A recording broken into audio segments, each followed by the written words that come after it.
Activists called out Louisville Metro Police and city leaders tonight after unsealed court documents revealed officers knew they lied to get a warrant on Breonna Taylor's home. WDRB's Dakota Sherrick explains why those who spent months protesting for Taylor now feel vindicated.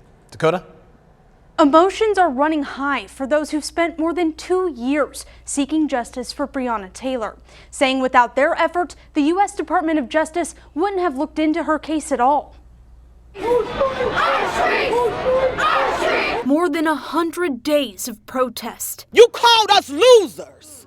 We were the ones that were ruining this city. Groups crying out for justice in Breonna Taylor's name. We didn't break the contract with this city. Y'all are concerned about some broken windows. I'm concerned about the broken trust in this community. Now those who took to the streets say it was all needed to uncover the truth. It just unveiled the LMPD.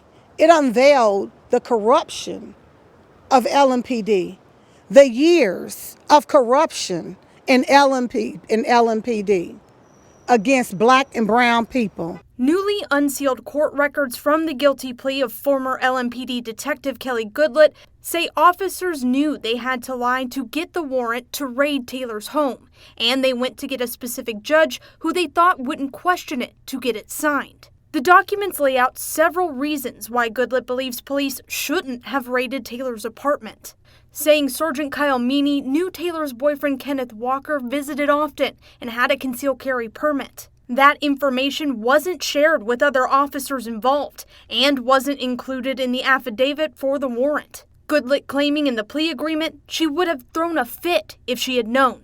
Deception, cover up after cover up after cover up, no transparency. They keep saying we're trying to be as transparent as possible. How do you try to be transparent? You just be transparent. You just be truthful. 3 other former LMPD officers face federal charges in Taylor's death.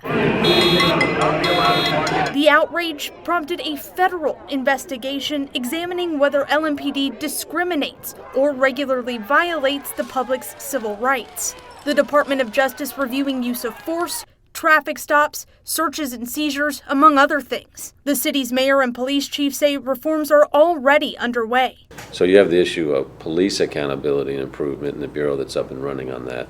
But then you also have other activities that can take place. So creating our civilian review and accountability board, staffing the office for Inspector General, so the public knows that there's an independent body also investigating any allegations of mispractice. But those who've been pushing for accountability and change, it didn't start with Breonna, and it's not going to end with Breonna.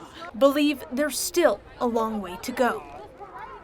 Goodlett has not been sentenced but could face up to 5 years in prison. The other 3 former officers face up to life in prison if convicted. Dakota Sherrick, WDRB News.